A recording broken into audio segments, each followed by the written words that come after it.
तुम कहते हो कि पढ़ते तो हो, लेकिन कुछ समय बाद सब भूल जाता है, और जब भूल जाता है तब भीतर एक गहरी निराशा उतर आती है, जैसे मेहनत व्यर्थ चली गई हो। तब मन कहता है देख लिया, मुझसे नहीं होगा। लेकिन मैं तुमसे कहता हूँ, ये भूलना तुम्हारी कमजोरी नहीं है, ये तुम्हारे पढ़ने के ढंग का परिणाम है। तुम याद इसलिए नहीं रख पाते क्योंकि तुम पढ़ते समय जीवित नहीं होते। तुम वहां होते ही नहीं जहां शब्द हैं। मनुष्य केवल वही याद रखता है जिसमें वह पूरा उपस्थित होता है। तुमने देखा होगा, कोई तुम्हें अपमानित कर दे, कोई तुम्हें बहुत प्रेम दे दे, कोई घटना तुम्हें हिला दे, वर्षों बीत जाते हैं, वह दृश्य नहीं मिटता। तुमने उसे याद करने की कोशिश नहीं की थी, फिर भी वह भीतर दर्ज हो गया। क्यों? क्योंकि उस क्षण तुम पूरी तरह मौजूद थे। तुम्हारा मन भागा नहीं था, तुम आधे नहीं थे, तुम पूरे थे। स्मृति का जन्म ऐसे ही होता है। तुम जब पढ़ते हो तब अक्सर भीतर जल्दबाजी होती है। मन कहता है जल्दी करो, बहुत कुछ पढ़ना है, समय कम है। इसी जल्दबाजी में तुम शब्दों पर तो आंख चला लेते हो, लेकिन अर्थ को अपने भीतर उतरने का समय नहीं देते। यह वैसा ही है जैसे कोई व्यक्ति भोजन को बिना चबाए निगल ले और फिर शिकायत करे कि शरीर में ताकत नहीं आ रही। ताकत भोजन से नहीं आती, पचने से आती है, और पचाने के लिए ठहराव चाहिए। ज्ञान बाहर से भीतर नहीं जाता, ज्ञान भीतर से भीतर ही जागता है। किताब केवल एक बहाना है। असली काम तुम्हारी चेतना करती है, लेकिन चेतना तब जागती है जब तुम भाग नहीं रहे होते।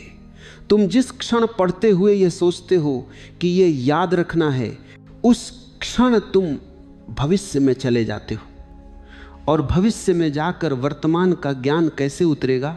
तुम्हारी सबसे बड़ी भूल यह है कि तुम पढ़ते समय अपने आप को जांचते रहते हो। हर 2 मिनट बाद भीतर एक आवाज़ पूछती है, समझ आया या नहीं, याद रहेगा या नहीं, कहीं भूल न जाऊं। ये आवाज़ शिक्षक की नहीं है, ये डर की है। और डर स्मृति का सबसे बड़ा शत्रु है। डर में मन सिकुड़ जाता है, बंद हो जाता है। बंद मन में कुछ टिकता नहीं। कभी तुमने देखा है कि बच्चा कैसे सीखता है? वो किसी चीज़ को याद करने की कोशिश नहीं करता। वो जिज्ञासा में डूबा होता है। वो चीज़ को छूता है, तोड़ता है, पूछता है, खेलता है। इसलिए उसका सीखना गहरा होता है, उसमें तनाव नहीं होता। तुमने पढ़ाई को खेल से हटा दिया है और बोझ बना दिया है। बोझ स्मृति को कुचल देता है। तुम कहते हो कि यह समस्या तुम्हारी है, लेकिन मैं कहता हूं कि यह लगभग हर उस व्यक्ति की समस्या है जिसे परिणाम के डर में पढ़ना सिखाया गया है। बचपन से तुम्हें सिखाया गया कि नंबर जरूरी हैं, रैंक जरूरी है, चयन जरूरी है। किसी ने यह नहीं सिखाया कि जानना भी आनंद है। जब आनंद निकल जाता है तो याददाश्त भी साथ चली जाती है। तुम अगर किसी बात को अपने जीवन से जोड़कर देखते हो तो वह कभी नहीं भूलती, लेकिन तुम पढ़ी हुई चीज़ को किताब में ही बंद रखते हो, वह तुम्हारे जीवन से जुड़ नहीं पाती। तुम नियम पढ़ते हो, तथ्य पढ़ते हो, पर यह नहीं देखते कि ये मेरे आसपास कहाँ घट रहा है। जिस दिन तुम पढ़ी हुई बात को अपने अनुभव से जोड़ने लगोगे, उस दिन वह स्मृति नहीं रहेगी, वह समझ बन जाएगी। और समझ को कोई मिटा नहीं सकता। स्मृति एक छाया है। अगर तुम ज्ञान के पीछे भागोगे, छाया भागेगी। अगर तुम ज्ञान में ठहर जाओगे, छाया अपने आप आ जाएगी। तुम स्मृति के पीछे भागते हो, इसलिए वह दूर भागती है। तुम समझ में ठहरो, स्मृति पीछे पीछे आएगी। तुम बहुत बार यह भी करते हो कि थके हुए मन से पढ़ने बैठ जाते हो। मन पहले ही बोझिल है और तुम उस पर और बोझ डाल देते हो। फिर शिकायत करते हो कि कुछ याद नहीं रहता। थका हुआ मन विश्राम चाहता है, ज्ञान नहीं।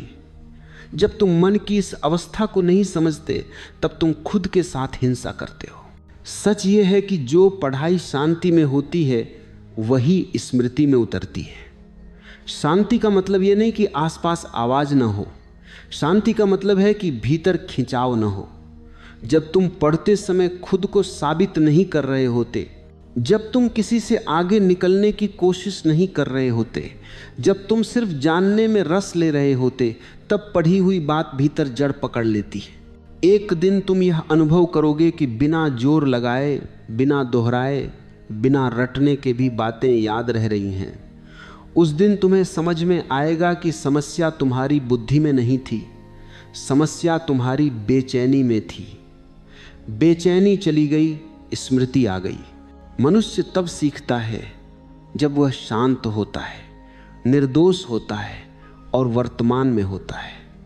तुम सीखने से पहले ही परिणाम में पहुंच जाते हो। लौट आओ, इसी क्षण में, यही क्षण सीखने का द्वार है। और तब तुम ये नहीं कहोगे कि मुझे याद नहीं रहता, तब तुम ये कहोगे कि अब चीजें अपने आप भीतर बैठ जाती हैं, क्योंकि अब तुम पढ़ते नहीं हो, तुम जीते हो।